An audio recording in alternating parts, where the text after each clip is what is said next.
And getting to the agenda here, I'm thinking I sent out everybody a copy of the minutes. I hope everybody had a chance to look at them, and I would recommend if we have any questions, now would be a good time to address them. If not, entertain a motion to, or a motion and a second to approve the minutes. I'll make a motion to approve them. Okay, Wayne, thank you. Do we have a second? I'll second. Okay, that was Jeremy. Yeah. Okay, Jeremy, thanks. I'll call for a vote. All in favor of accepting the minutes as presented? Aye. Aye. Sounds like we're good to go. Okay. Chance for any public comment tonight. Is anybody that would like to make some comments from the public? Okay, hearing none, let's go ahead and move on. This is going to go hopefully quick. We always say that, but then it gets bogged down towards the end. Oops. I got actually make a change here. I pulled up the wrong item. I pulled up the minutes instead of the agenda. Okay. Update and status on the water project. I appreciate Ted joining us on that. We've got a lot of changes that are happening quick. I won't say changes, but a lot of things that are happening quick. Anyway, if Ted wouldn't mind, he'd probably be in the best position to update us on that. I believe Corbett's joined us too, if he has anything to add to it. So just update on the water project. Yeah, they're getting near 90% complete with the main line. I saw Corbett. He was up there in the middle of a couple of big holes up there on Woodland Hills Drive, getting some tie-ins done at Oak. And I waved you by because we didn't want an engineer on the job site at that point. yeah, I don't blame you. You wanted to get something, either means you wanted to get something done or you didn't want me to see what you were doing. Yes. Or both. Or both. Yeah. Yeah. Yeah. And so they're putting in services. I think they've got pavement scheduled on Oak. When it was, I think, for next week, right, Corbett? Or did they push that back another week? Yeah, this morning, Justin told me that Geneva was going to mobilize this week and hope to start Monday. Pulverizing. So paving Oak, Lower Oak on Monday. Get that portion of it completed while they continue working on services. And I see them, they'd moved up to settlement, it looked like, or working on services along East Settlement. Spring, excuse me, East Spring. Yeah, they got all of the services on East Spring. We got the last one done today. They had an issue with it because as they torpedoed under the road before they could get their torpedo through, water started coming back into their trench through the torpedo hole. It wasn't coming through hard enough like they had hit the main, but they bailed on that one until they could get the rest of them done. And then we just shut it off. I shut it off today. And so all of East Spring is on the new main right now. And they got the last service done. So as soon as they're cleaned up, they're going to head up to Broad. That J&J Services is the crew that was doing East Spring. As soon as they get everything cleaned up on East Spring, they're going to go up to Broad Hollow and start up there. Okay. And then I think, Mark, part of our other pavement discussion is part of what you want to talk about tonight. And do you want any updates on phase 2A? I've actually, Ted, yeah, I was going to kind of bring that up. We got, discussion of recommended road projects on the agenda. I was actually going to see if we could move item number 6 other items ahead of that. And I think that would be a perfect place to put that. So if you don't mind, we could go ahead and I'll just move other items on the agenda up ahead of discussion of recommendation for road projects.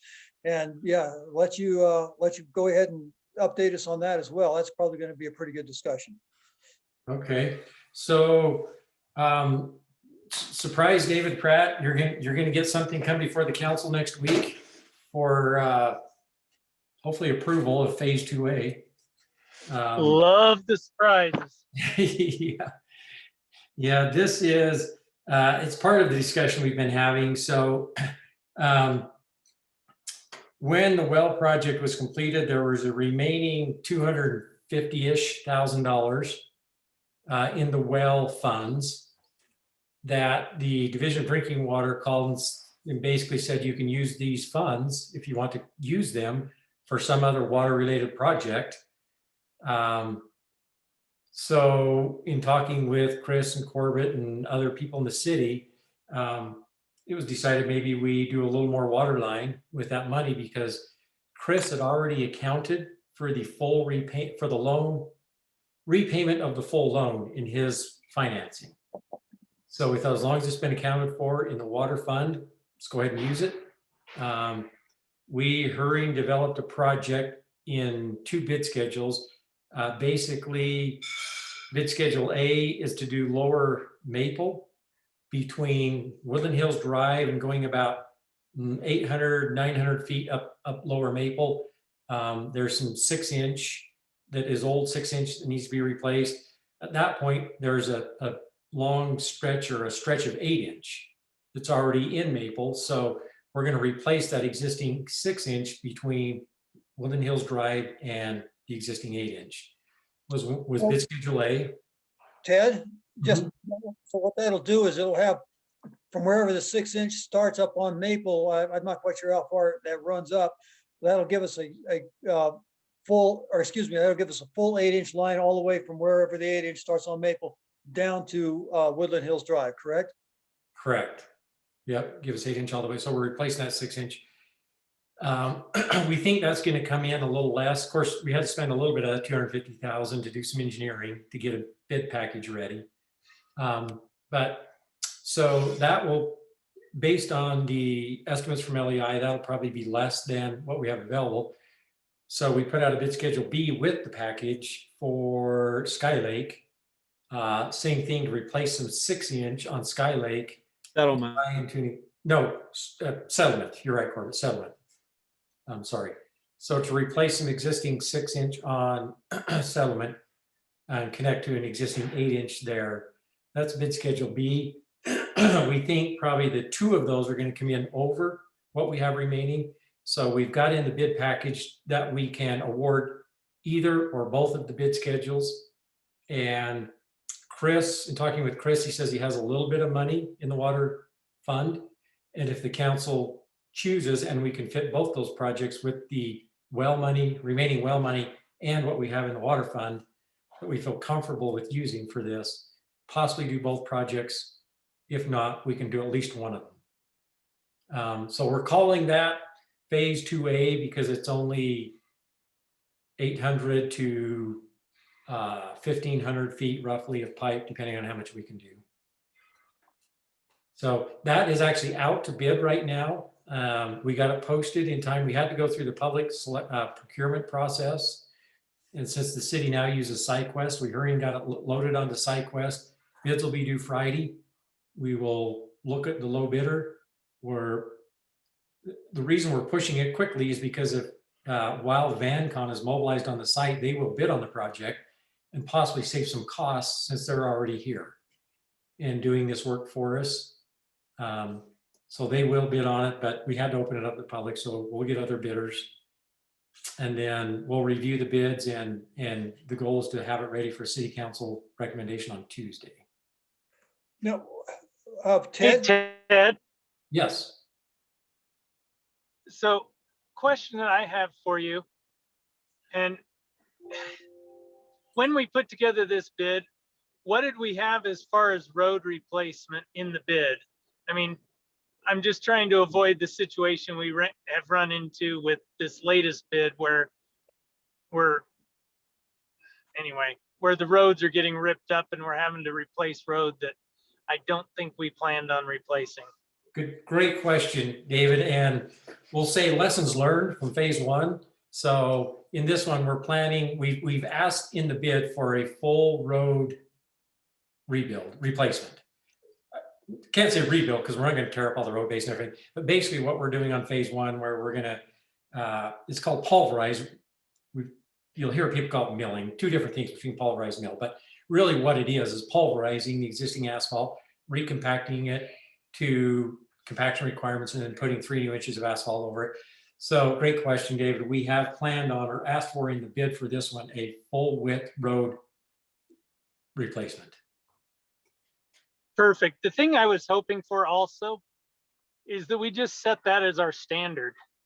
That unless it's on a brand new road, which I doubt it would be, but you know, just we always just say, no, we're going to do a full road replacement. The overlay at the same time that we do our pipes, just because we know it's going to have to happen. Right, right. And I think that's a great approach. So we did ask for that on this one.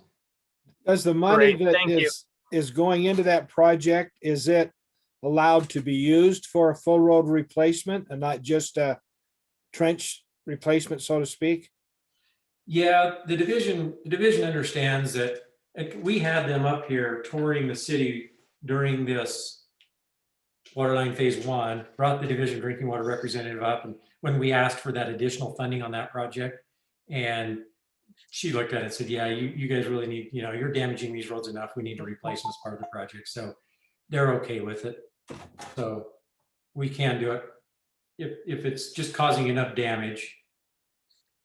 In fact, they prefer that I won't say prefer, but they are in favor of trying to make this, you know, a good, positive project for the community. So Okay, they're on board with it.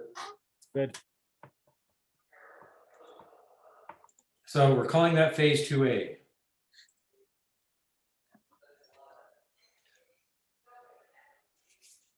Okay, hey, just for everybody's benefit on that, we talked quite a bit over the last couple of weeks about this project. Talked with Ted as well as Corbett on this project. One of the big challenges we had, of course, is, you know, we would like to get, I can't remember how much a settlement we wanted to do, but that's where it ties into Broad Hollow, and that you know, would require some asphalt as well. So one of the things we discussed, and that's kind of why I wanted to talk about this before we started talking about the next item on the agenda, which is the you know, priorities for our recommendations for, our recommendations for road priorities, which I guess we just just shifted into that one already. But we have like that, I'm not quite sure exactly what the number is. I'm hearing someplace between 600 and about $70,000 left over in road funds for priorities, based on the fact that we're using a lot of, not a lot, but we're going to be using drinking water money to complete at least some of the road projects under the water project. So we talked a lot about how to reallocate those priorities. One of the things that I thought about, which I wanted to bring up to everybody, is, you know, if we wanted to, can we, what's the word I'm looking for? I want to say bifurcate, but it's probably not the right word. The phase 2A into 2 projects, like I'll use the state water well monies to complete water line, and then use some of the road funds to complete the road. And that may allow us to do both Maple and to settlement, where we were concerned about not having enough money to do them both. That makes sense? Ted, you and I talked a little bit about that, and I know Corbett and I, what are you guys' thoughts on that? I would say until you get the bids back, that's way premature. Okay, Once we get the bids back and then look at how much Chris thinks there is in the water fund to make up the difference, you may be able to just do it and not have to muddy the water with, you know, on anything else. perfect. Let's wait and see what the numbers are first. It makes perfect sense.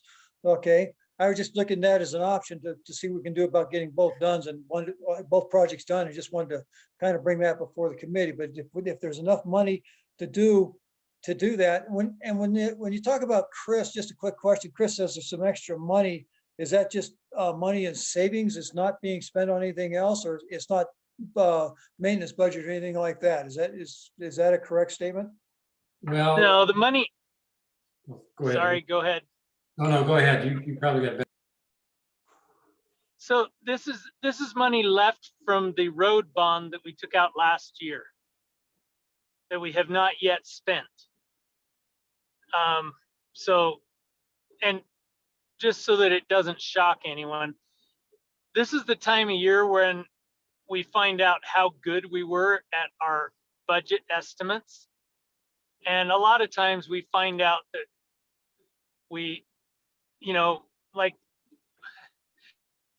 the worst tax in the world is property tax, not only because people hate paying it, but because it's so unpredictable as to what the city's actually going to get.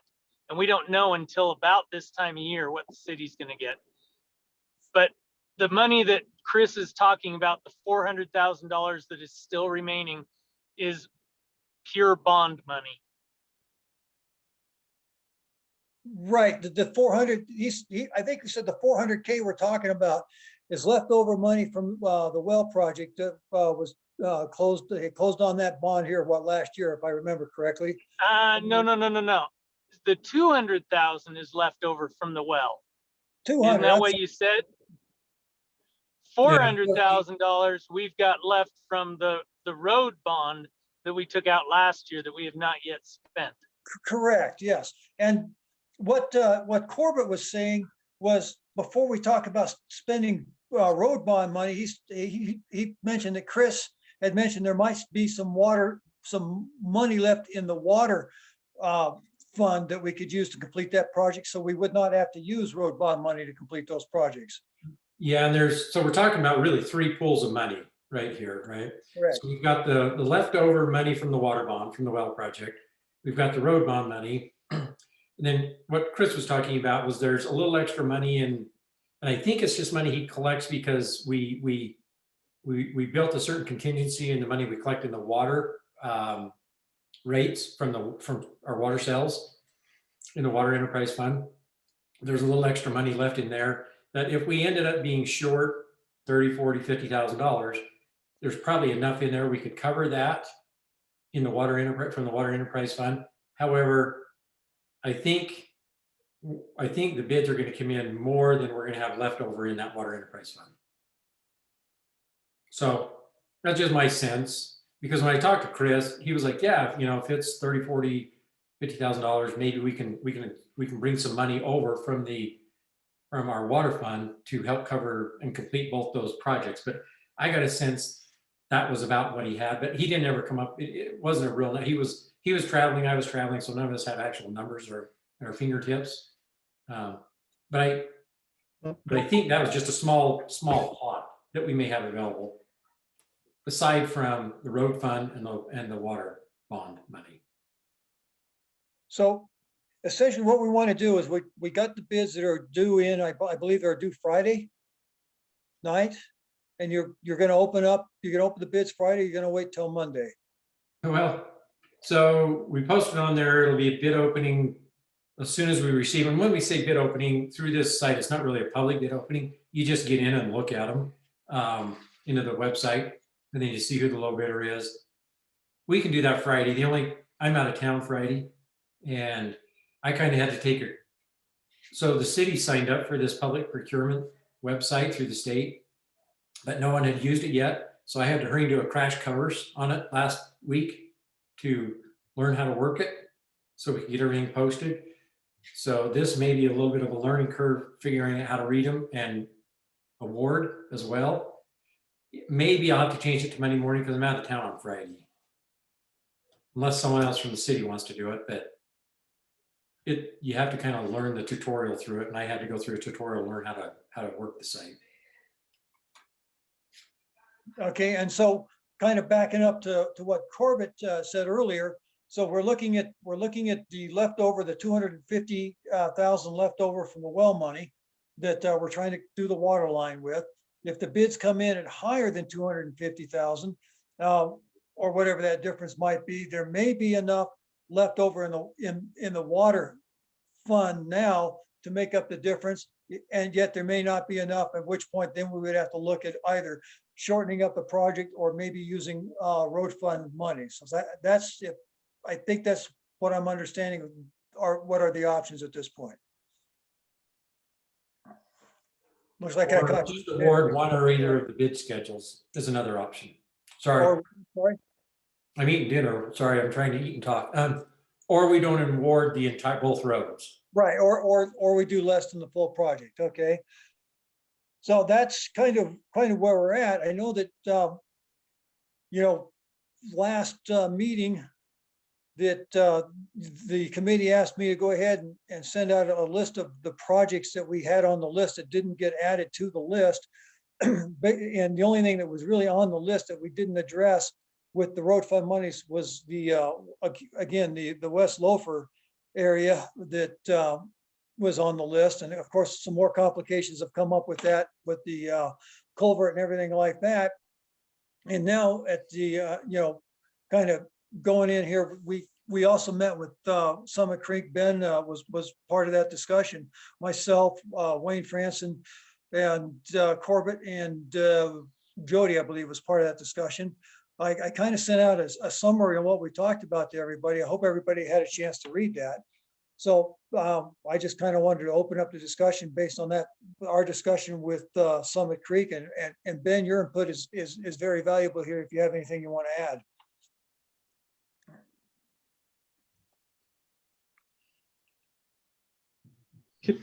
Can you help us So I did- understand the, oh, sorry, go ahead. I was just gonna say, so I did not get a chance to read that summary. Could you just give us a 1-minute summary? Sure thing. What we talked about was we talked about last month. I believe it was Jeremy was asking about what was happening on Bear Hollow and what was the status on that. So we kind of researched that a little bit, and we talked with, again, Summit Creek on that, as along that, and as well as West Loafer. The bond apparently has been called on Bear Hollow, and that money was explained to me that it was spent to install some of the electrical cable along in Thousand Oaks subdivision. I'm not quite sure where or what. I know I was walking my dog there today, and I can see where it looks like they've been doing some trench work down on the end of Golden Eagle Nest. So where we're at right now is the question was some of that bond money that we were using from city funds part of that, or the money for road funds out of the city was part of that, the bond money? No, it is not. So Summit Creek kind of expressed in our discussion last week that their priority, their business model is more for Cougar Run and Bear Hollow, and they're really, given the challenges with West Loafer, they prefer not to even complete West Loafer at this time. Again, Ben can comment on that probably a little bit better than I can if you'd like to. So what we're looking at is where we stand with Bear Hollow, as well as West Loafer as far as Summit Creek is concerned.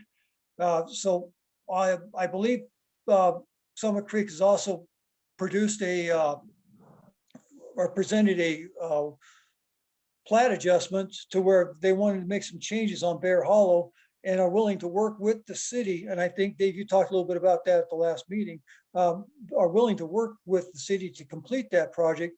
But as of right now, nothing has been approved and nothing is official. So that's kind of where we're at on the whole Summit Creek situation.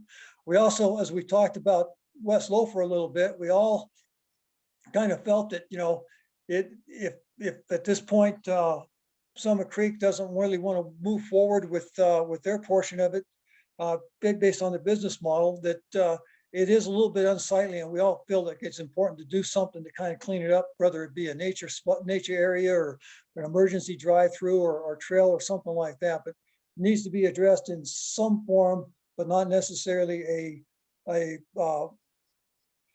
road. They're not really concerned about it being a thoroughfare road. So that was kind of where we left that last week. So can someone give us a little if I- more information on why they don't want to make that connection on West Loafer? I mean, that's been kind of, I wouldn't say promised, but told that that's going to be connected for a number of years now. I mean, why not? At this point, Ben, if you don't mind addressing that, I'd appreciate it. You're much better position to address it than I am. Yeah, I appreciate that. I went through a dead spot there, so if you tried to talk to me a few minutes ago, I apologize. But yeah, so we're not against it being a through road, but it's fine if it's not either. It's not like a critical access point to our development. We know that the city was having to address that broken culvert, and so with that in mind, it wasn't a top priority for us, basically. So if it was decided that that becomes something else, we're fine with that too, right? If it was like Mark was saying, maybe it becomes a parking area for trail access to the trail system, or any other idea is fine with us. It's not like super critical for us that it be an access point into Summit Creek, but we're not totally against that either. So Hey, Mark, that's Yes, sir. couple of the issues that this creates is if that is not, if we do not make West Loafer a through road, essentially we make Northview Circle a dead end cul-de-sac from the intersection of Maple Ravine. And I guess technically it would be from the intersection of Woodland Hills Drive, because both Maple Ravine and Northview Circle are cul-de-sacs.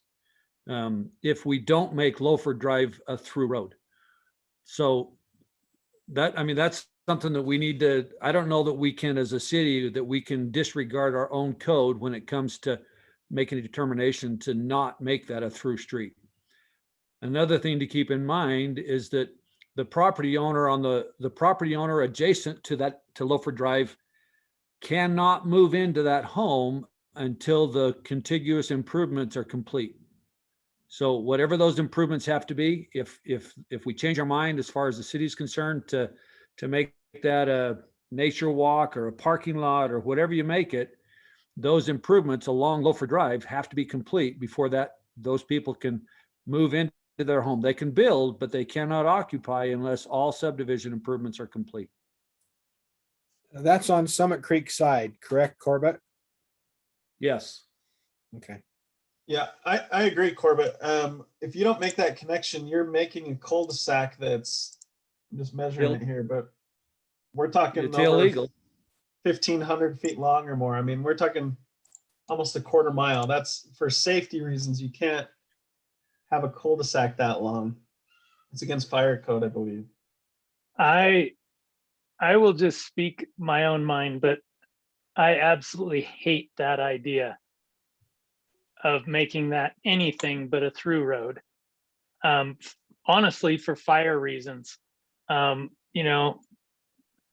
We need as many egress points as we can possibly get. And that's an important egress point. I agree. Well said, Dave. I got from the discussion though too, and Ben, correct me if I'm incorrect. Summit Creek, I don't think said we don't want a road through there, but it was not a priority for them at this point in time. And maybe it's not for a year or two, I don't know, but they're interested in developing other parts of their development before that area is further developed. Is that correct, Ben? Yeah, that's right. It's not that it's not important to us, and we'll address it, if we need to sooner. It was just looking at our overall development and business plan. We would prefer to spend money on, up on Thousand Oaks Plat D first, if that's possible. But we're not. I mean, we're willing to jump in and do what we need to do if that needs to be done sooner. So it's just whatever. We're taking into consideration that culvert and how long that would take to get fixed to make that able to even be a through road, with that in mind. But whatever the city needs. Yeah, and I respect that. And what we've always kind of tried to do, well, the last two times we've gotten close to doing West Loafer, was work with Summit Creek so that, maybe we could get the same developer to do both sides. So we're not, having to spend extra money on bringing more equipment up and whatever. So I think we'd love to time it with them, but at the same point, I'm not really interested in spending, $5,000, $10,000. I don't know what it would be And I think it would just be a bad idea to spend any money on that that does not get us closer to getting an egress point there. So you kind of brought up an interesting question for me, talking about, fire code and city code, requiring that road to be completed to meet, to meet whatever rules we need to meet. How does that affect, with that road not being done right now, how does that affect our ability to issue permits like on Northview Circle? Are we going to be able to issue permits based on a promise to do something in the future because it's not done? Or do we need to have something like that done before we can actually issue those permits, if that's the code and that's what we need to stick by?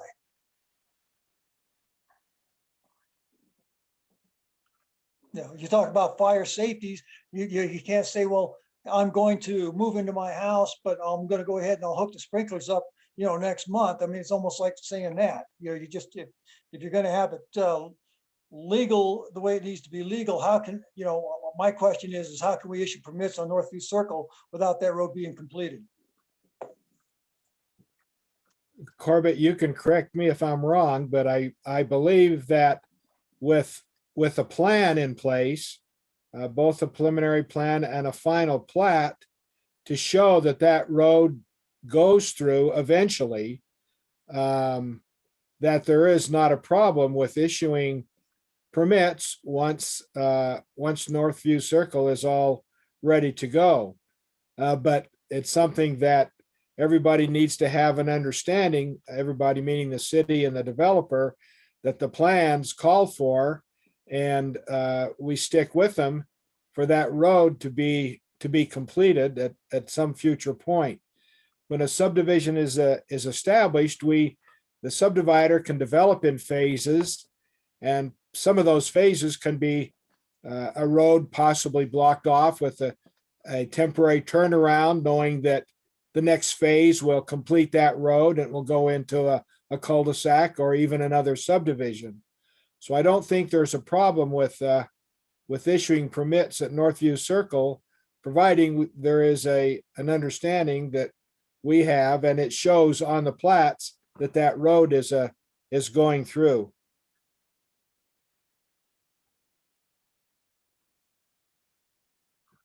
No correction needed as far as I'm concerned.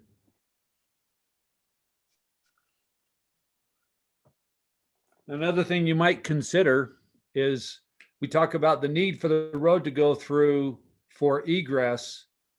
Could we accomplish the same thing by doing that, by putting a crash gate there, having a parking lot on the other side of the crash gate that was accessed by Summit Creek Drive? I mean, I think there's options, and as long as we can comfortably defend the decision that we make, I think that's a pretty safe position to take.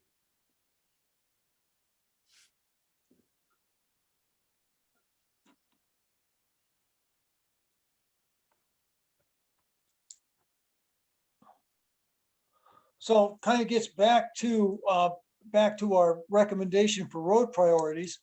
The only item that was on the list that is still on the list that has not been addressed yet from our previous recommendations is Northview Circle. So at this point, do we want to go ahead and Northview Circle or West Loafer?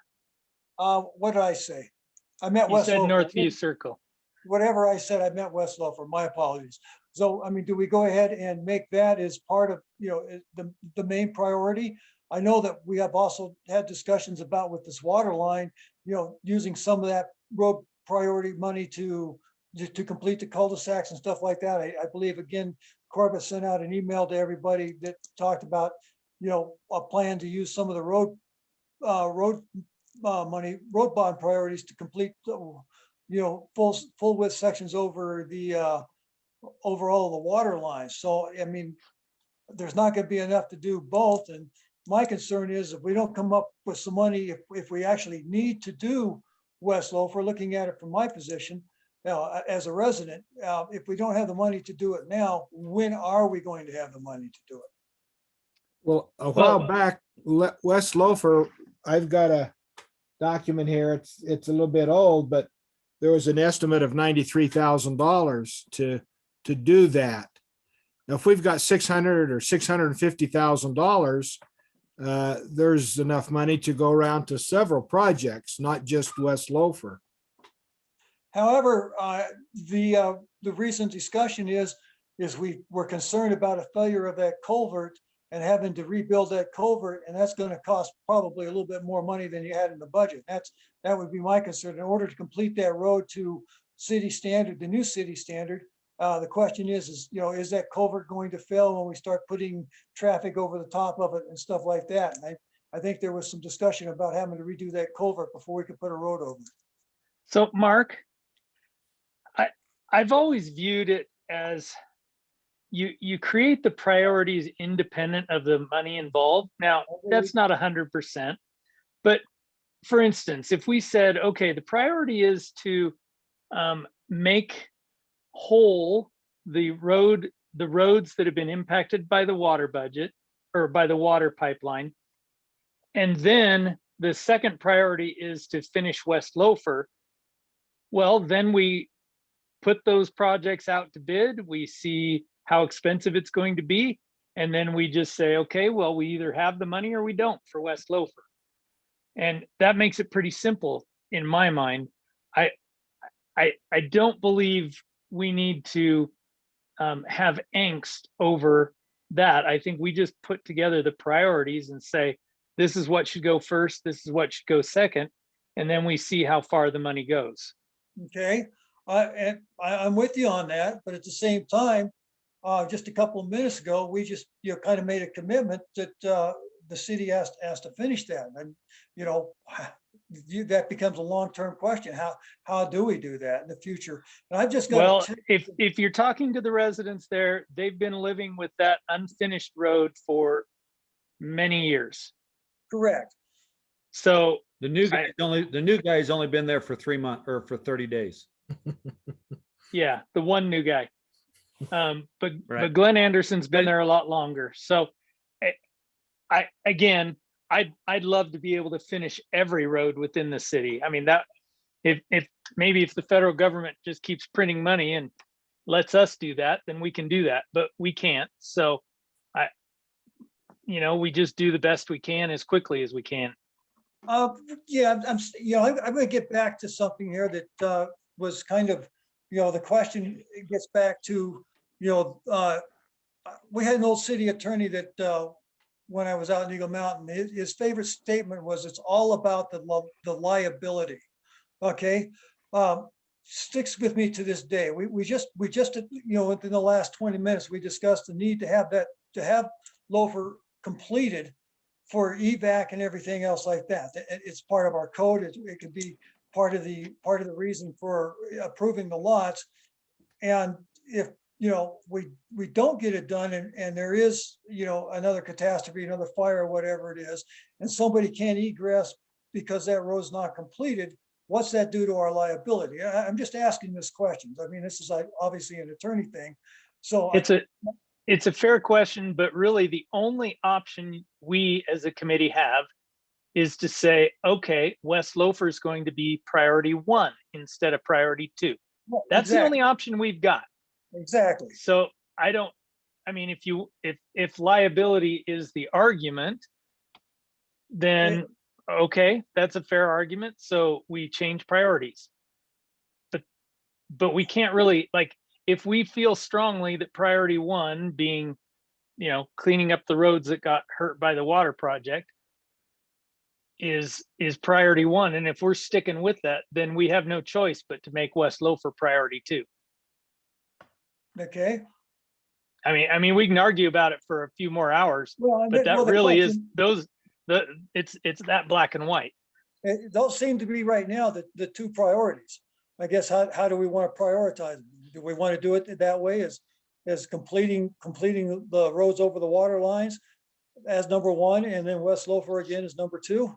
I mean, that works for me. I just wanted to make sure that, I just wanted to bring as much information to the conversation as we could.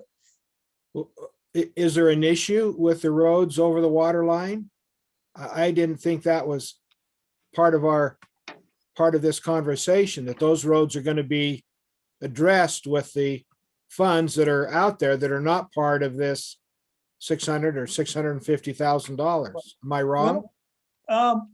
Yeah. No, there's the idea was to use the extra money from the water bond to complete Oak Drive, Spring Drive, and Bear Hollow.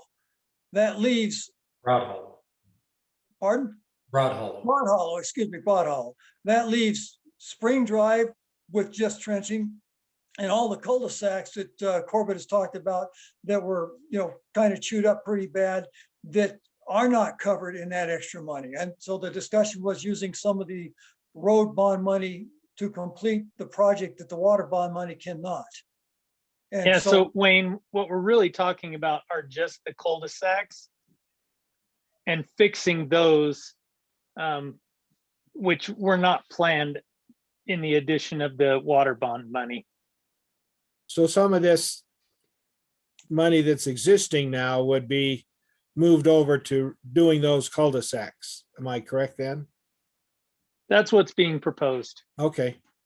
And the way that it would have to be done, Corbett could probably better explain this, but the way that would have to be done is we would literally have to not do some of the roads with the water project, and then we would have to go out to bid for the parts of the road we do not do as a separate bid to complete the rest of the road project. Is that right, Corbett? Yeah. Can I address it? Please do. So in essence, that spreadsheet that I did, or that email that I sent out that had all of the cul-de-sacs, or the cul-de-sac, not all of them. Let me go back. It had Oak. We're calling it Lower Oak, but basically it's all of Oak, from Gerald Sorensen's, where the project started, all the way down to the bottom and across to Woodland Hills Drive. It has Valley View Circle, Vista Circle, Oak Circle being done with the project, being done with the water project, a full resurface of the roads, pulverize, and 3 new inches of asphalt. I got a spreadsheet from Ben. Ted, did you see that spreadsheet from Ben today? What Ben did was Ben took, and that wasn't taking any credit for not doing the T-patches on the water line. So Ben put a spreadsheet together, and basically the cul-de-sacs on the west side of town, including Oak Ridge Circle and Elk Point Circle, at the current price totals $288,000. Then if you take the credit for the T-patch, because we're not going to T-patch it now, we're just going to do a pulverize and resurface. So where we take a credit for the T-patch, those areas produce a credit of $144,000. So if we have an increase, what's that? No, I was just saying loosely, we have to go back and look at the bid for sure. He just kind of took Right. an estimate of that. Yeah. Right. But that means that if we take in that proposal or that email that I sent out, I put a 15% increase from the current price on asphalt, pulverized and 3 new inches of asphalt. Currently, VanCon quoted us $2.25 a square foot. Now, I added 15%, got it up to $2.59 a square foot. Then I took the numbers for Broad Hollow, East Spring, West Spring. I mean, I don't know if everybody saw that email, but it's all of the rest of the roads affected by the water main project, with a 15% increase, came up to $630,000. Now, in those numbers, we still haven't taken a credit for the T-patch. And so there's obviously going to be some play in that, but it's play to our advantage. And so I don't know that, I mean, yeah, we might need to work out some of the details, but honestly, I don't think that there's any question that we can't let the waterline project and the increase, the 369,000 that we just added to it, plus whatever for engineering, and take the water line project and do Lower Oak, the cul-de-sacs on the west side of town until that money runs out. And then use the bond money, the road bond money, to finish everything else affected by the water line project. Now, there's also some slush in there, I think, that we may not need to do, or we may not want to spend the money for a full width resurface of Valley View. Valley View is still in pretty good shape. We may not need to do a full rebuild or a full resurface of Valley View.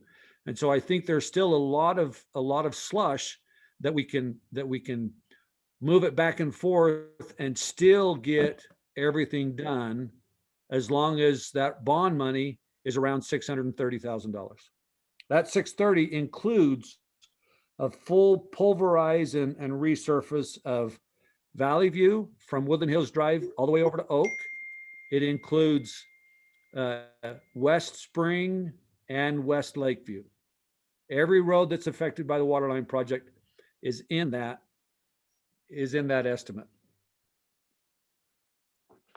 Well, I for one haven't seen any of that. So all this is kind of new to me. So I'm not in a position to really make any kind of informed decision on all of that. I haven't seen it.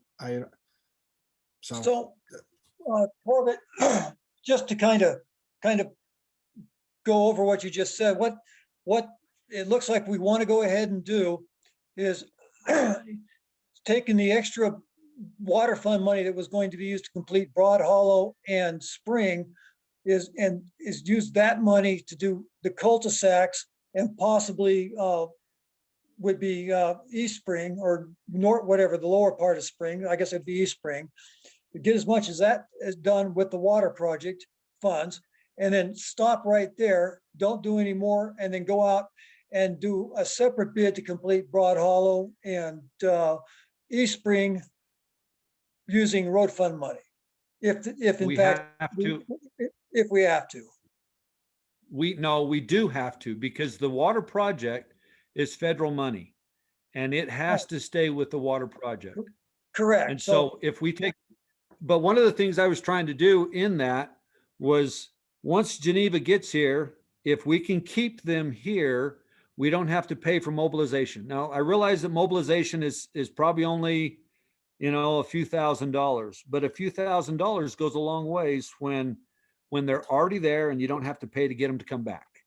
Plus, My they're more already- concern they're is already once you there. get them gone, how do we get them back? They're going to get busy with a lot bigger projects, and we may not be a priority for them to even come back up. Well, we're not the ones that are trying to get them back. Usually we are the ones trying to get them to come up here to just do work for us. In this case, it's VanCon or whoever the contractor is that does it, that gets the bid for the project. So we got a lot more leverage because it's not us doing, piecemeal, a little bit here and a little bit there. It's VanCon. They've got a lot more leverage, even though it's not here in town.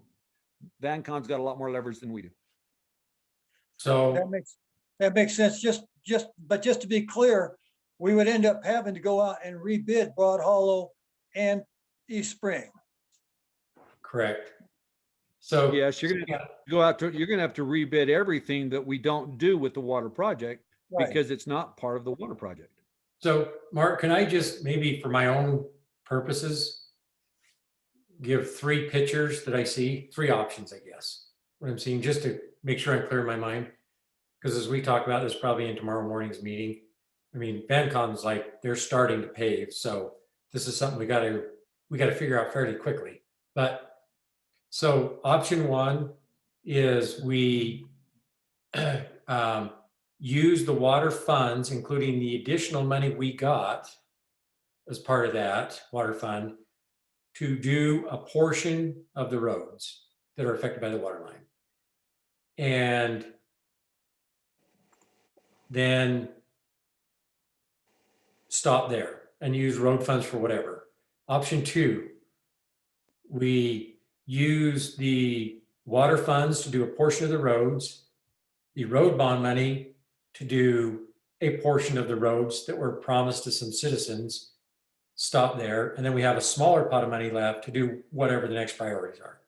Option 3 is we do the water line project, spend all the money doing road work we can do with that, and then spend the rest of our road bond money to do all the roads that were impacted by the water project, which would pretty much eat up the water fund, the water bond.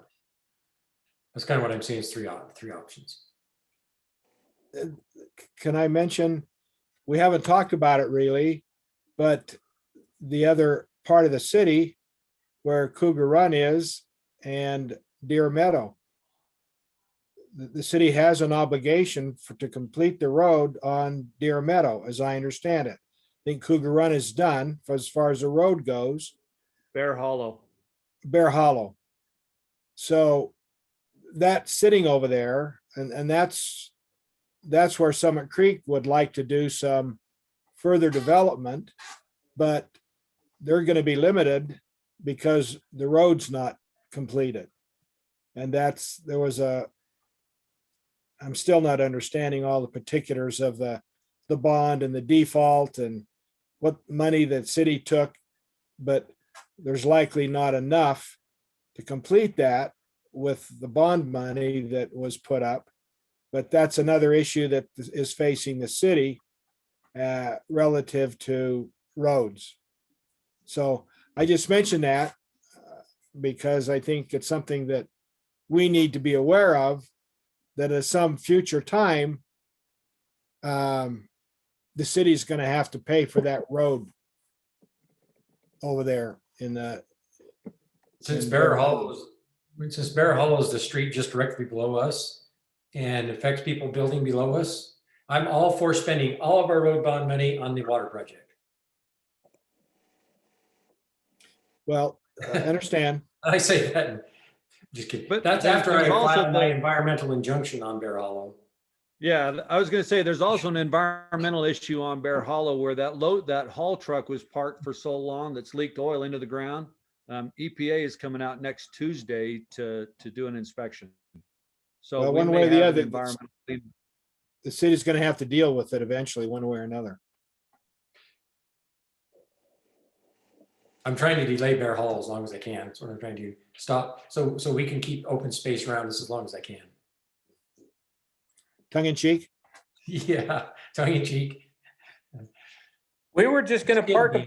dump trucks up there. Yeah, well, they set them on fire if you park them up here, so you may not want to. They already Yeah. did one, the haul truck. We won't say what we thought that was, so. Yeah. So maybe that then says we do option 2, which is water project, spend the extra money on doing what roads we can with the water money, a portion of the city's money to do the streets that were promised to be done. And then that leaves a little money left over for whatever. That means some of the streets that were affected by the water project would just be trench patching. But anyway, that's the 3 options. I was just kind of to give the big bubble. What was the third one, Ted? Well, the third one was that we do the roads we can do with the water money and then spend all the road bond money doing the remainder of the roads in their entirety that were affected by the water project. Okay, Option 2 was we do as much as we can with the water money. We spend a portion of the road bond money on the streets to make sure we get those that were promised to be done. And then that leaves a remainder portion of the money to go elsewhere. Or that's option 2, or option 1 is we just do what we can with the water money, and which I don't think is really what we want to do, but do what we can with the water money, and then road bond money goes somewhere else. But that means we leave the cul-de-sacs and or Spring and Broad Hollow not paved in kind of rough shape.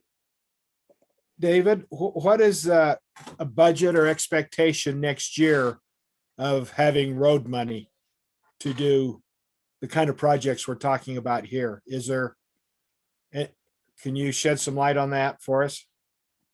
Well, again, when we took out the road bond money, we essentially took all of our B&C road funds and bonded for that for 5 years. So I believe that was made pretty clear that that road bond money, we were gonna do 5 years worth of projects within 1 or 2 years, and then we would not have any money for 3 years. We'll still have maintenance money, so for things such as, you know, the crack seal, that kind of thing, that'll still exist, but not for major projects. So for the next 3 years, we will not have a pot of money to go to, so to speak, for major road in the city. Is that correct? Now, could that change because we decide as a city to put even more money into roads? Sure, that could change. But that was kind of the plan. And in our budget discussions this year, I haven't heard that plan really change. Corbett proposed, and it's kind of still out there. I missed this last city council meeting, so I didn't see if they had any discussions on that. But the proposal that Corbett put out there was the ability to do I think it's called micro surfacing on a third of this. Was it a third or a fifth of the city roads, Corbett? A fifth, 1/5. No, it was Okay. a tenth of the road. It was 1/10. So that, I mean, it's recommended that you do it every 3 to 5 years based on the condition of the structure. So when you talk about a road, the structure is the sub base and the road base underneath. The asphalt is just lipstick for for lack of a better term. As long as the structure is in good shape, then it's pretty easy to take care of the asphalt. The asphalt dehydrates. You re-oil. You do that with the microsurface. The microsurface just puts rock on top so that you have a wear surface. But the greatest intent or the biggest intent is to put oil back into the road to rehydrate the oil. The cracks that you see in the road, those cracks come from shrinking. Generally, I mean, you can have potholes develop, but for the most part, the cracks come because the asphalt is shrinking all the time. And so you got to rehydrate that oil. A good maintenance program, according to those guys, is 3 to 5 years. We don't have that kind of money. We never have. And so this proposal I made was a 10-year cycle, which is better than what we've done in the past, which is nothing. Help me understand another question. We're now considering these cul-de-sacs. What's the reason we didn't consider those in the outset of our discussions a number of months ago? Anybody? I think the biggest reason for that was because we assumed, and we shouldn't have, but we assumed that the structure of the road was going to support the abuse of the construction on top. Obviously it didn't. And so the roads have just fallen apart. I mean, we did the same thing with Woodland Hills Drive back in 2014. We didn't want to spend the money to rebuild to build the road in the first place because Bushnell's never built it. They put road base right on top of garbage. And consequently it fell apart. Well, all we did was put a new coat of lipstick on it, and obviously it has fallen apart. So we assumed that it would have been better, but obviously it's not. That's why, Ted made the comment that now, instead of assuming that we're gonna do a T-patch and patch the trenches, we're just gonna plan for a complete rebuild or a complete resurface. Again, we still don't spend the money to rebuild the road or technically to build the road in the first place because it was never built to start with. That's just the way it is. Not to be critical, but that's just the way it is. Can you, with a lot of figures have been thrown out, can you share again for these, are there 3 cul-de-sacs that we're looking at? What the cost is to do the roads in those cul-de-sacs? We have a general idea. That number is still a moving target, but it's moving towards us instead of away from us. And I mean, for lack of a better term, in my opinion, it's moving towards us. At first, I talked about we had an estimate of $207,000 to redo East Spring and Broad Hollow. If we took that 207 and we took the same square footage and put it on the cul-de-sacs on the west side of town, only because that's where Geneva was already going to be, and they're closer to being ready than East Broad Hollow. If we took that same amount of money and put it on the west side of town in cul-de-sacs, it would only do Valley View, Vista, and Oak. Now, didn't take into consideration the credit for the patches. And the credit for the patches, just from that spreadsheet that Ben Tuckett sent me today, the cul-de-sacs on the west side of town, including Elk Point, Oak Ridge, and Woodland Ridge, his estimate based on Van Con's price right now is $2.25 a square foot. Van Con said they would hold that price as long as we're doing it now with the water project. Ben's total came up to $288,000 for the pulverize and 3 new inches of asphalt. And then he came up with a 3-foot trench patch for those roads of a credit of $142,000. So you're only looking at an increase of $146,000 to the road project, or $146,000 of the road project to do all the cul-de-sacs on the west side of town, but you wouldn't have the money to do East Spring and Broad Hollow, which is what we've been planning on the whole time. And That we've been clears my- telling a lot of residents East Spring that the road's gonna get done, and now it's not. And that's why I'm saying it's not going to get done with the water main replacement project, but it can still get done with the water bond or the road bond money. That's the question I think, Wayne, tonight is, if we take all the money that we had planned to spend on redoing East Spring and Broad Hollow, if we take all that money and we now put it into the cul-de-sacs off Oak, that means East Spring and Broad Hollow wouldn't be paved with the water project.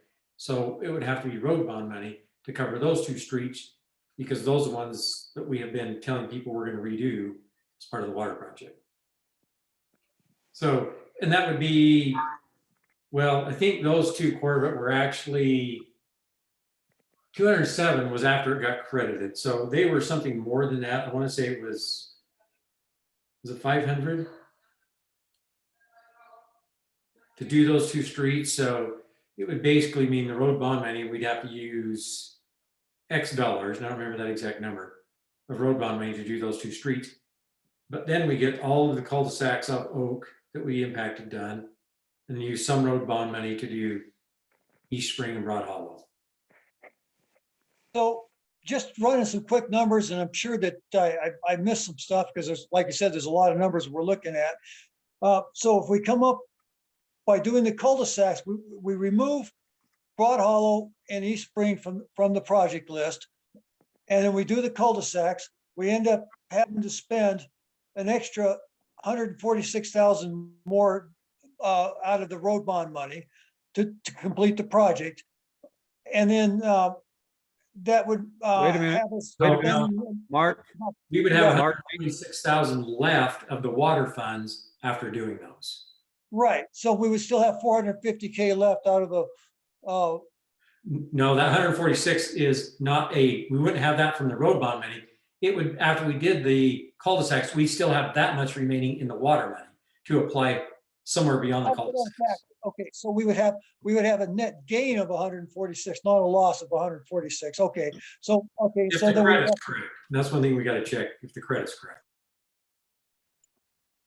okay, but so what we do is we pull out, like you said, maybe some or all of East Spring and Broad Hollow, complete the cul-de-sacs and with the bond road money, and then go out for a separate bid for East Spring and, or excuse me, the water bond money, and then go out for a separate bid for East Spring and Broad Hollow. Yeah, and maybe Mark, would it be helpful if I shared my screen and showed you the spreadsheet that we're talking Please about? do.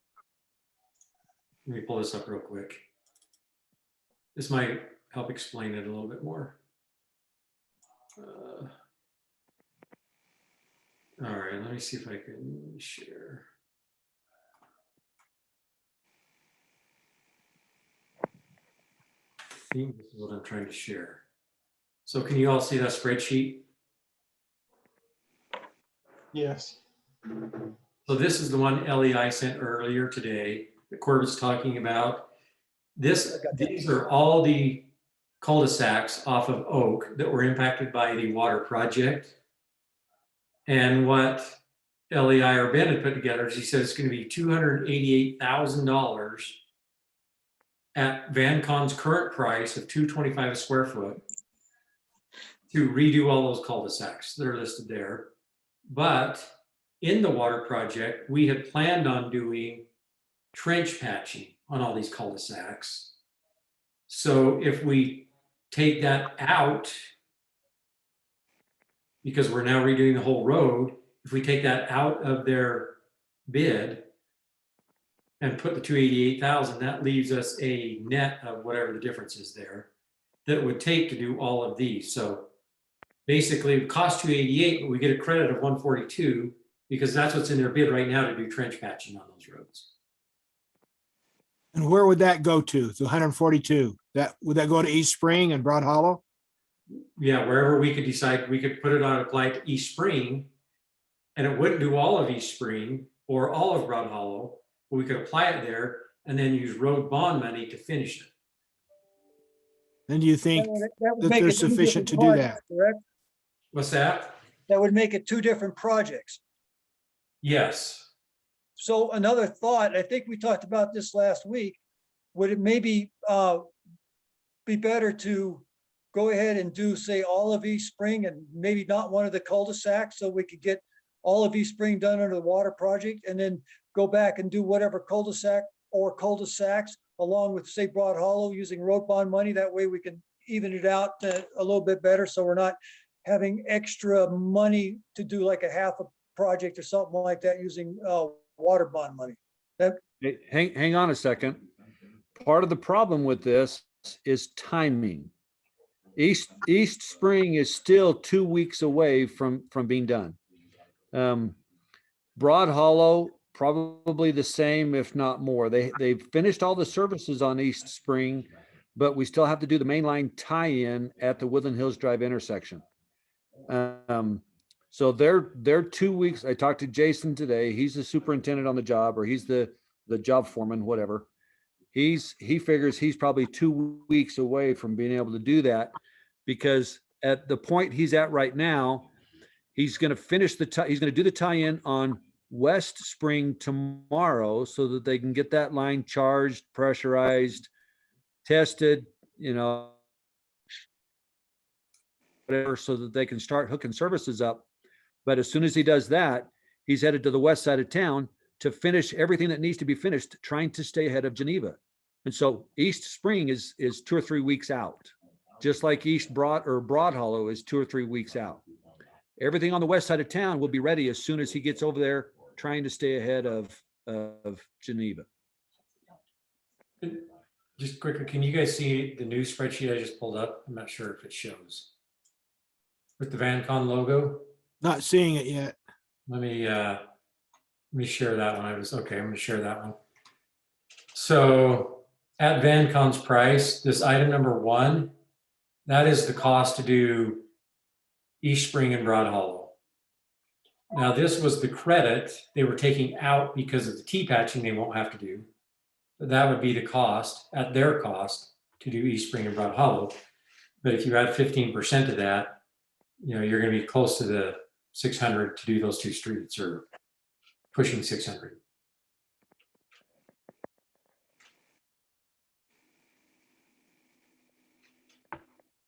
I don't see us having a balance sufficient to do that. Am I not seeing something in our road fund? I don't think the money will stretch that far, but that's me. that's a chance, I guess that's a risk we take in moving this around, is that one of those two areas or parts of both, it's a possibility that we won't have sufficient funds to do those.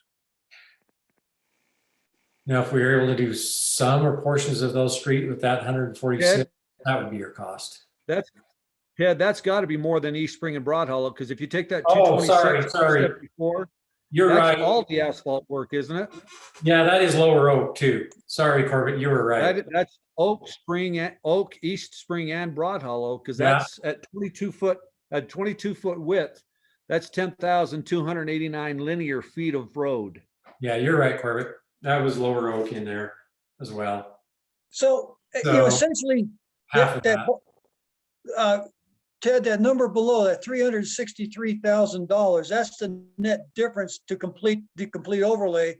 And that's why we went to the Drinking Water Board and asked for the extra money to cover that $363,000, which is about what we're doing. So based on the money from the water bond increase, we have enough to do that project with maybe a little left over, plus or minus. But now if we take and we pull Broad Hollow and East Spring out of the project, and then we do the cul-de-sac with the net savings, that's going to cost us, I think we said 146,000 to do the subdivision. How much of a savings do we have on Broad Hollow and Broad Hollow and East Spring by not doing those? So $217,000. how much? If you get 226, 374, divided by a 22-foot road width, that gives you 10,289 feet. So that well, let me go back. East Spring is 2,200 linear feet. Broad Hollow is about the same. I think it's more like 1,900, but call it the same. 4,400 linear feet times 22 feet wide times $2.25 a square foot. East Spring and Broad Hollow total is $217,800. So 217. So what we would be doing then is pulling $217,000 out of the project and then adding, it looks like $146,000 to the project, leaving us with 50, 67, about $72,000 left over that we would not be spending the project on. So we'd have to come up with someplace else to spend that $72,000 to get maximum benefit out of our water bond. East or West Spring, whatever. I mean, whatever's ready. Yeah, we I just. think like I the said, we biggest- Okay, The biggest concern is that there's been promises and commitments made to do Broad Hollow and East Spring. Number right. one, they're not ready. Number two, if the recommendation goes to the city council to do them with road bond money as a highest priority, then Right. isn't that commitment satisfied? It is. It would be, yes. It would just we need to figure out, just as long as we figure out how to spend that other leftover 72,000 from the water bond, the best way to do that. And yes, that's what we would end up doing, is using that 217 plus probably, like you said, maybe a 15% increase. So that may be closer to 250 would have to come out of the road bond money to make that repair. That would be the way you're looking at doing it, correct? Mhm. So Which we, would still leave us with somewhere around, well, between $400,000 and $450,000 left over for the road bond for other projects. so in short, use all the water money down on the cul-de-sacs and anything else we can do below Woodland Hills Drive. And then spend 250,000 on Broad Hollow and East Spring out of the road bond money. Exactly.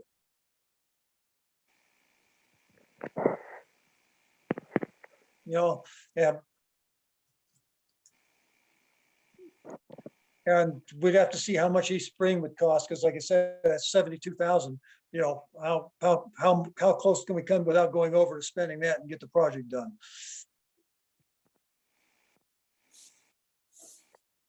And the other thing is you were concerned about Broad Hollow and or East Spring not being ready. What about, you know, West Spring? Will it be ready too? Or East Spring, would it be ready next week? Is it ready to go too? I mean, what other projects are ready to go that we could spend that extra money on? That might be something we could talk about tomorrow, Ted. Yeah, yeah, we'd have to figure out that with the contractor.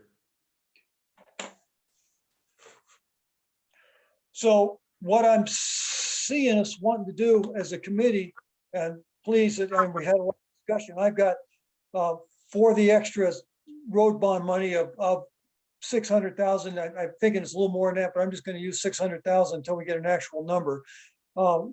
Complete the water project roads that aren't completed with the water bond money. Then we have West Loafer. And then I've also put, if there's anything left over, I put Thousand Oaks completion, like Cougar Run or whatever, as third item on the list. That's kind of what I penciled in while we were talking. So when you say complete the roads in the water project, Mark, are you talking all the roads? Well, no, Or just well, those ones we talked about but basically it would be Broad Hollow in spring? and East Spring, and that would be the main thing. I mean, you know, however we decide to do it, whether we use the money, the bond money for cul-de-sacs or for East and Spring and Broad Hollow, however we do it, but just to make the project whole, whatever, we would use the rest of the bond money to make the water project whole. And Right. then from that point, go West Loafer as this number 2 priority again. And then if there's anything left over after West Loafer, yeah, right, Thousand Oaks. That's kind of what I'm saying. I'm just trying to set up road bond money priorities at this point. Don't forget to add into your numbers the cash in lieu from Carol Bell and Brent Belliston. Okay, so there's some extra money there too. So that would give us a little bit more money. That's true. We got what, 10,000 from one, and how much are we getting from Ben Bellison, do you know? I don't Can I know. just- And then there's also John Herod down at the bottom that did a cash in. Can I just make a comment? I lost track of the figures about 40 figures ago. So what I'd like to see, and I know Corbett did put together a spreadsheet, and I've read that. I'd like to see this all put in a spreadsheet so that we can be dealing with real numbers rather than just trying to add this all up in our heads. Right, and we were talking about, just mentioning with Ted that we got a construction meeting tomorrow that we'll have to put some of those numbers together. That'd probably be better to do that tomorrow when we have our contractor involved that can help us with those numbers as well and the quantities. With And those that- numbers, I'd like to see some alternatives. This is one alternative with numbers. This is what we do. This is another alternative with numbers, and this is what that would do. And here's another, maybe a third alternative with numbers, and that's what that would do. And So just one thing, all the numbers that we're dealing with here, most of you, I guess, have the advantage of these spreadsheets. I've never seen it, so I don't know. And I have no reason to doubt those numbers, but I'd like to see them put into a particular scenario saying, okay, this is what would be involved with this, and this is what it would cost. This and each option that we ought to be considering. and I think, Mark, we'll have to work on putting these together pretty quickly, because right now, as far as the contractors, I'll just give you an update. As far as the contractor is concerned, he is paving Lower Oak. We're talking complete paving, not trench patching. He is paving Lower Oak, Broad Hollow, and Spring. That's what he is planning on right now. He's going to have paving crews mobilizing next week. if we are going to shift him into something different, like doing all the cul-de-sacs down off Oak versus Spring and Broad Hollow, these are things we've got to figure out pretty quickly to get decided. Or Can I ask a question? And this might be both for Ted and for Corbett. So ignoring what is ready or isn't, which is a very good argument. So I'm not dismissing it totally. I'm just trying to go down a different thought path. If we had the contractor just stick with the current plan, Lower Oak, Broad Hollow, Spring, okay, no changes. Is there a difference financially then, and then we used road bond money to fix up the cul-de-sacs? I guess what I'm seeing is there a difference financially between leaving things the way they are or flip-flopping it the way that Corbett's suggesting, other than the fact that, as Corbett pointed out, it's not ready to be done? That's a great question, David. And I think that's one thing we'll want to ask him tomorrow is, will it affect you financially? Now, having said that, and Corbett may be able to correct me, their current plan is to do Lower Oak, Spring, and Broad Hollow. I think they were planning on doing this in a couple of trips. And that was only based because of the discussion we had last week with the chipper days coming, because they know they want to get Lower Oak done, I think next week. Spring and Broad Hollow, they know won't be done for a few more weeks. Then we get into some chipper days, and there were some discussions of maybe even delaying it a little longer because of chipping wood, people stacking wood in the way of paving and stuff like that. So there has been that discussion as well. I think we'll want to just verify that with them tomorrow. I don't know that there's a lot of financial impact. It may simplify it for them just because completing everything on Oak and the cul-de-sacs is all right together. But we can ask them if there's a financial impact. Right now, that impact in my mind would be a savings, but I don't know if they're going to offer that. Yeah, they might just decide they want that money. Yeah. So, Hey, Ted, this is David Stones. Maybe this is for you and Corbett as well. On the roads that are currently have the water lines going, you guys have mentioned both sides of Spring, Broad Hollow, obviously the cul-de-sacs over on Oak and things. There's the Lakeview, West Lakeview, and then which other ones are being, is it going up, was it Valley View as well? And like Yes. okay, so are those just gonna have just the patches done on them? Because I haven't heard those ones used. But I know that as I drive up and down our street, the track has basically ripped the entire road up. So is their patch going to be the entire road, or is it only going to cover part of it? trench patch basically on, what was it, Valley View? And right now, I guess West Spring would be the two that'll have trench patches. Didn't we take the trench patch, even the trench patch off of West Lakeview? I didn't think we were going to do anything there. Probably not. Just leave it dirt. That's a joke. I know. I'm kidding. No, the reason I ask is, I mean, I've heard all the other roads, and obviously they need it, right? With like you already said, Corbett, is the actual road itself underneath the lipstick is where the real problem is come in on all of these. I don't know in your overall spreadsheet. I just couldn't see the whole thing. I just wonder to what extent each road that's being impacted by the water project, to what extent is each one going to be repaired? Maybe that's the way to ask it. So just quickly, the ones that we have not been talking about are just getting a trench patch. So it's called a T-patch. Basically, it's the width of the trench plus they go an extra 6 inches either side, just to help from cracking. Okay, so when they basically have chewed up the entire 22 feet of the road, is that just a bigger T-patch? So yeah, so those ones they're not chewing up the entire road. They're just cutting out what they need to put the water line in, and they'll patch. Okay. Yeah, so those ones will just have a 3-foot cut to put the water line in. Then they put that basically a 4-foot width of pavement back. All I It- can tell you is just outside of my driveway, the entire road is destroyed. But Yeah. And in I don't know. cases where they tore up more, because they've had to put vaults in and various things in different locations. So in some spots, they're gonna have to patch wider than that, but so here's a They- question. And once again, this maybe this is nitpicky, but driving a track hoe, the length of the road from West Lakeview up to West Spring tears up the entire road. I mean, I don't know if that's normal practice, but they're yeah, not driving on the side of the road.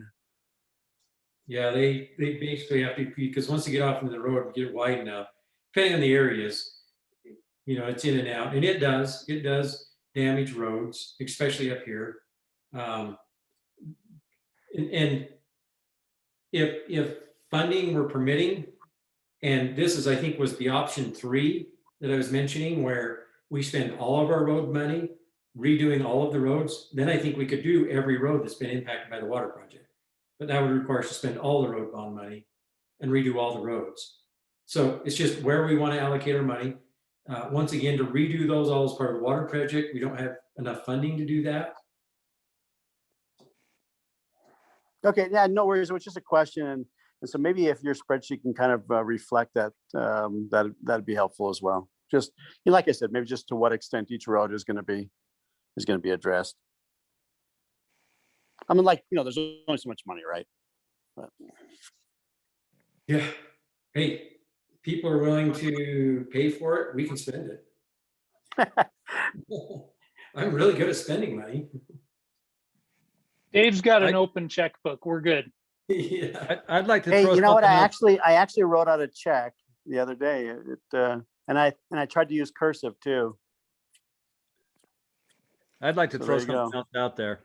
I know you can't put a price to it, but you think about what it would do for everybody to have an area done. I mean, and I'm saying the west side of town, Oak and the cul-de-sacs on the west side of town, we're done. If we're done tearing things up and we go through and we redo that, I think that's going to go a long ways with patients. It's going to go a long ways with residents as far as seeing that we do follow through with it. We did get it done. We didn't just, hodgepodge it together. Not that it would be, because that's what we're planning to do anyways, but to have that whole area done, I think would go a long ways with residents and the patients that they've had with us. I agree with you, Corbett. But I'm also going to say that goodwill could get shot to heck real quick if we don't get Spring and Broad Hollow done.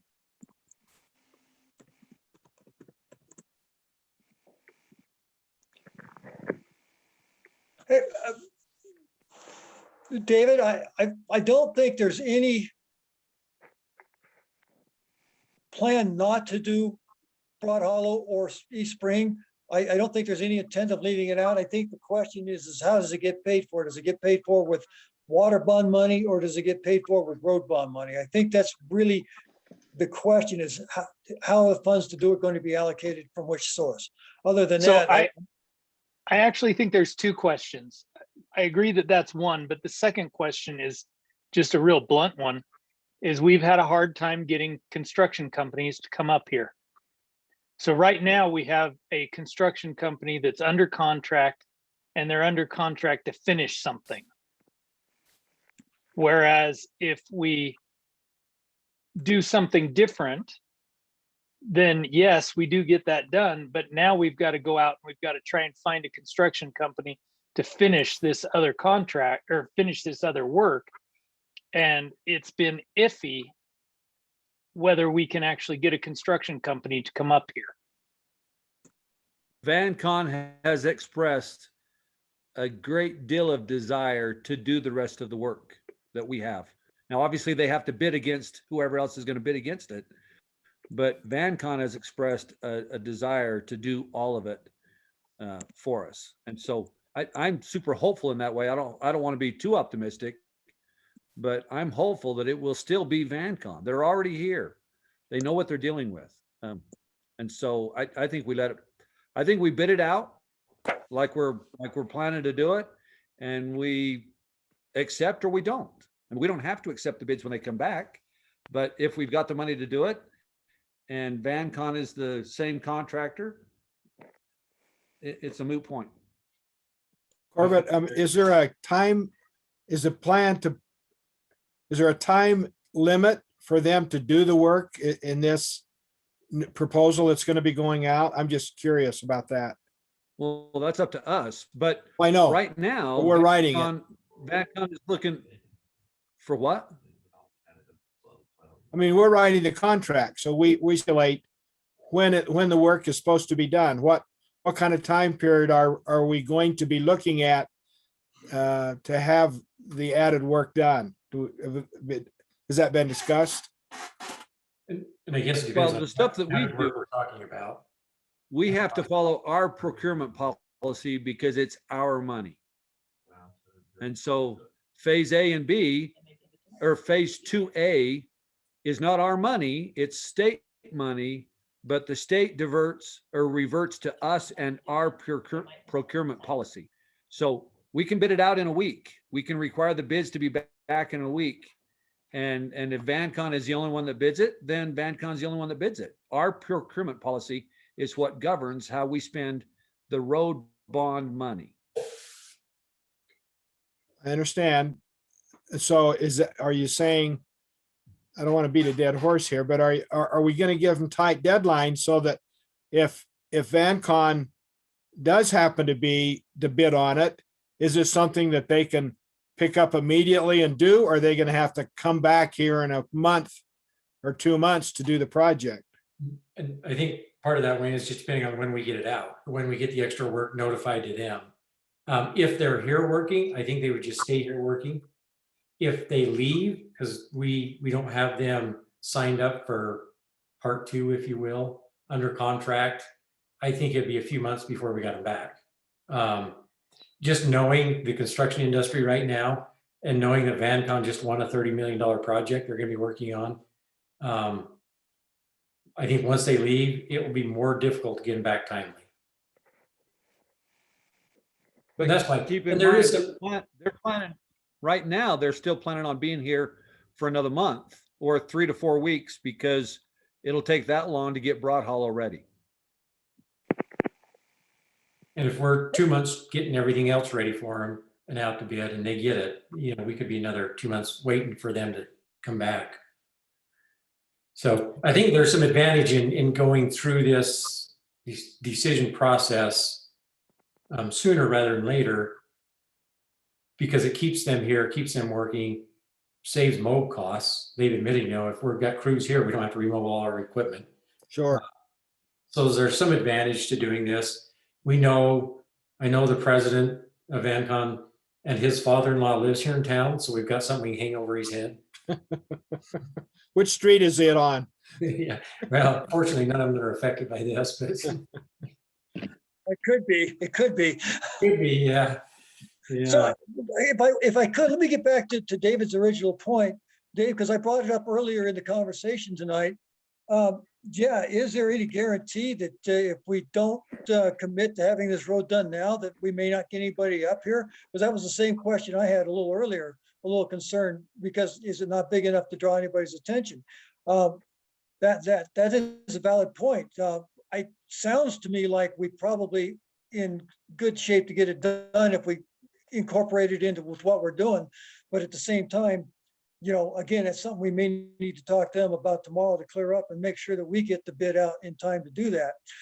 Because while it sounds to me like there's a very, very good chance that we can get it all rolled into one place, assuming that VanCon gets the bid, yeah, there may be less than 100% chance of it happening. Can I throw one more wrench into this? That is going to be the, and I really don't like doing this, but the more pessimistic view.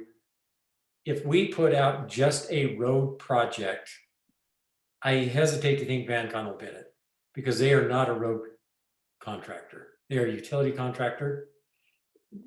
They've subbed with Geneva to do the water project. So Geneva's doing all the road work, right? So there would be no advantage for them to chase this because they would just hire Geneva and have a markup on it.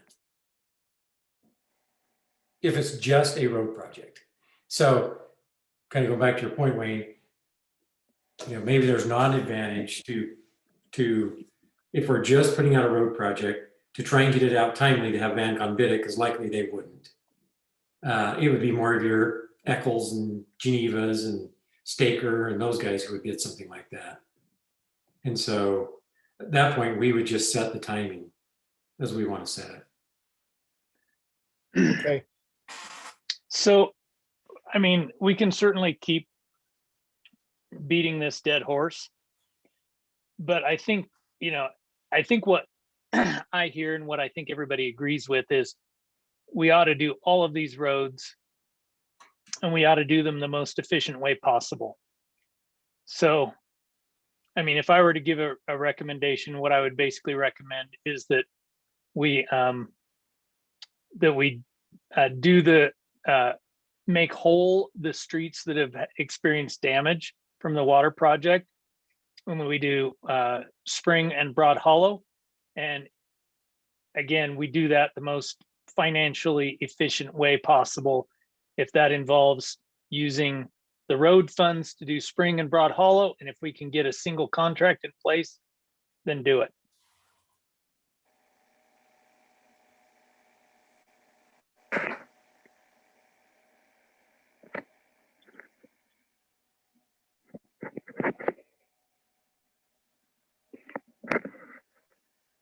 Okay, so do we have a consensus on that? We just nail the numbers down in the morning at the construction meeting and then have them, get them to somebody, get it presented to the council. And I know that Corbett was talking about trying to get some sort of a pre-authorization from the council prior to the council meeting to allow them to move forward. The And only- did I lose anybody, The only or- thing I was looking for, Mark, the only thing I was looking for from the council was an approval to do Spring and Broad, a commitment to do Spring and Broad Hollow with road bond money and let the water project money focus where the water project was ready to go. That's all I wanted, to make sure that everybody was aware that we're not going to do Spring and Broad Hollow with the water money, but we are going to do it with road bond money. I just didn't want anybody to be in the dark about anything. So I don't know that it matters. But we would still need council approval to do that.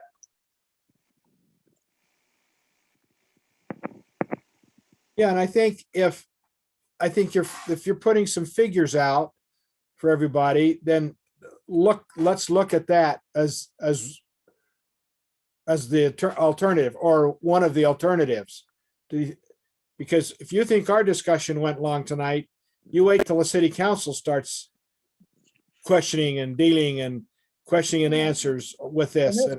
that's why I would hope tomorrow that we can nail it down, even if it takes a little bit longer in the meeting tomorrow, we can nail it down with the numbers, give some options and say, here are the best options we're seeing based on our experience as, as an engineering firm, as a public works director, whatever the case might be. This is how we would recommend moving forward, and give them an actual recommendation that they can choose to follow or not to follow. But I think it's best at the staff level to try and come up with the best solution to pass up to the council for their recommendation. I We agree. had David a big stick to do this discussion with the city council. But the more clear information they have, the better off, they'll be in making their decision. Yes. I definitely will let them know that it was thoroughly discussed.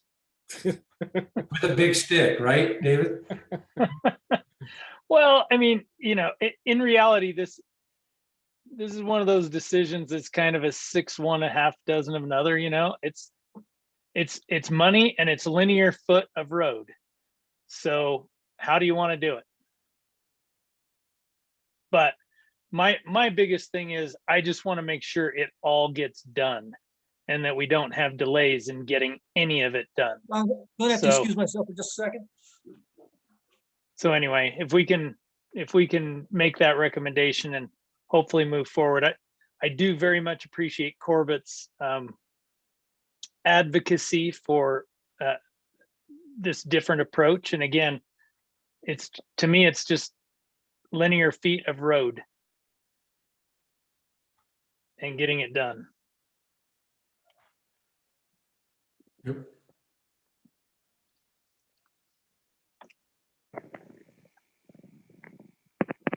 Move, we adjourn. We're waiting for the chairman to Wait. come back. I'm not a member of the committee. I'm just here as an employee, as staff. So I I'm No, can't not- make- you're a member of the committee, Corbett. I don't think so. Yes, you are. Oops. Yeah, I've got to run anyway, but. Then I move, we adjourn. Okay, I'm sorry, I had to step away for a second. I'm back. I think for that, that's good. Now, a couple of things before we adjourn. I'm gonna be gone next week, so I won't have to be able to give any input, but I think we get enough folks to give input to the council next week. What about next month's meeting? Next month would be the 1st of June. I probably will be out of town.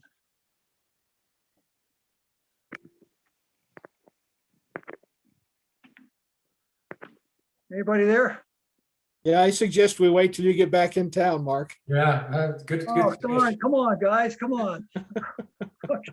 Okay, so I'll just go ahead and just do a follow-up date as soon as I know something a little bit better. So yeah, I'm almost certain to be out of town on the first, second, that whole week of June. So, okay, now I'm open for adjournment. Do we have a motion So moved. Yeah, so moved. and a second? Hurry. I'll second Okay. it. All in favor? Aye. Aye. All right, guys. Well, talk to you next time. Take care. Thank Thank Okay, you bye. all.